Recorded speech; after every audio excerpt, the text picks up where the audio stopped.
The sound of planes can signify freedom, but for many it's just a reminder of the home they left behind.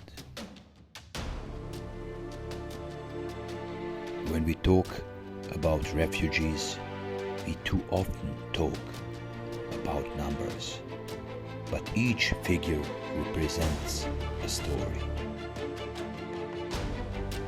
Among them are people of great values who are searching for the sound of home and can improve any nation that accepts them.